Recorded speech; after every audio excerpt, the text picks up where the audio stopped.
If we travel to the land down under Australia, it's a huge landmass and it's divided into several states and territories. These administrative divisions have some dangerous wildlife that can kill you.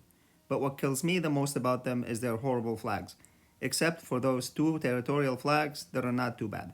So in this video, I'll overlook the endless attempts online to redesign the national Australian flag, and instead I'll try to fix the state and territory flags. I'll be starting with Queensland because I got family there. Queensland has their Maltese cross and the crown on their badge, but the state also had 3 other proposed badges that can each be turned into a cool flag on its own. And I'm not going with that. Instead, I'm starting with a golden banner for the Queensland beaches. And since the official color for the state is maroon, used by their sports teams, I'm adding a maroon section in the shape of a wave. In it, I have the Southern Cross constellation and the Maltese cross for the current badge. It looks cool and it works for Queensland. New South Wales has had multiple flag changes over the years. And like Queensland, I want to take their current badge as a starting point for the redesign. I added the state's official color, which is the sky blue, and in the middle, I changed the lion to the Waratah, which is the state's flower.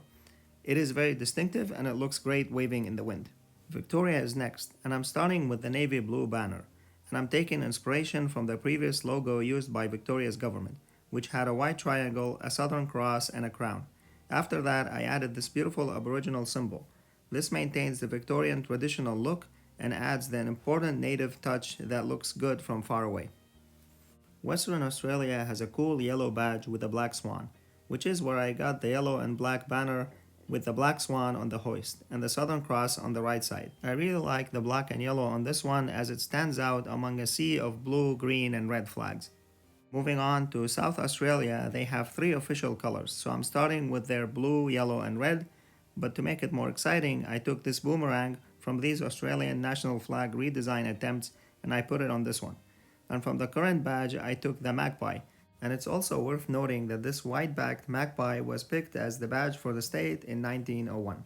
Australia's only island state is Tasmania, and it's green, so I'm starting with a green banner with a red section in the top right, separated by a yellow wavy line. In the red section, we have the Southern Cross, and from the state's coat of arms, I added Tasmania's animal, the Tasmanian devil, which goes in the green section.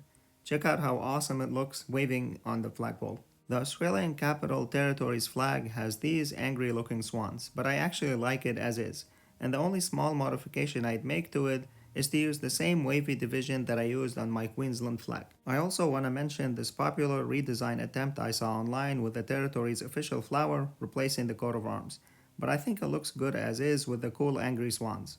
It is another nice flag with a big yellow section. The Northern Territory's flag is my favorite one among the current ones. It was designed in 1911, but it was officially adopted in 1978. And like the previous one, the only edit I want to make here is my wavy line division. I think this type of minor edit is small, but it still makes a difference while flying. For the Jervis Bay territory, which doesn't currently have a flag, I have this blue, which symbolizes the coastal location, green for the lush national parks and natural beauty, and a yellow wavy line that ties the two together. In it, I added this traditional Aboriginal line art design from the area, and of course the Southern Cross on the top right to add more of the Australian feel. In my opinion, this or a version of it could also work for the country's national flag as well. Okay, so I hope you enjoyed this video. Let me know which flag redesign was your favorite, as well as any questions or ideas for future videos you might have down in the comments below. Subscribe for more content like this, and I will see you next time on Council of Knowledge.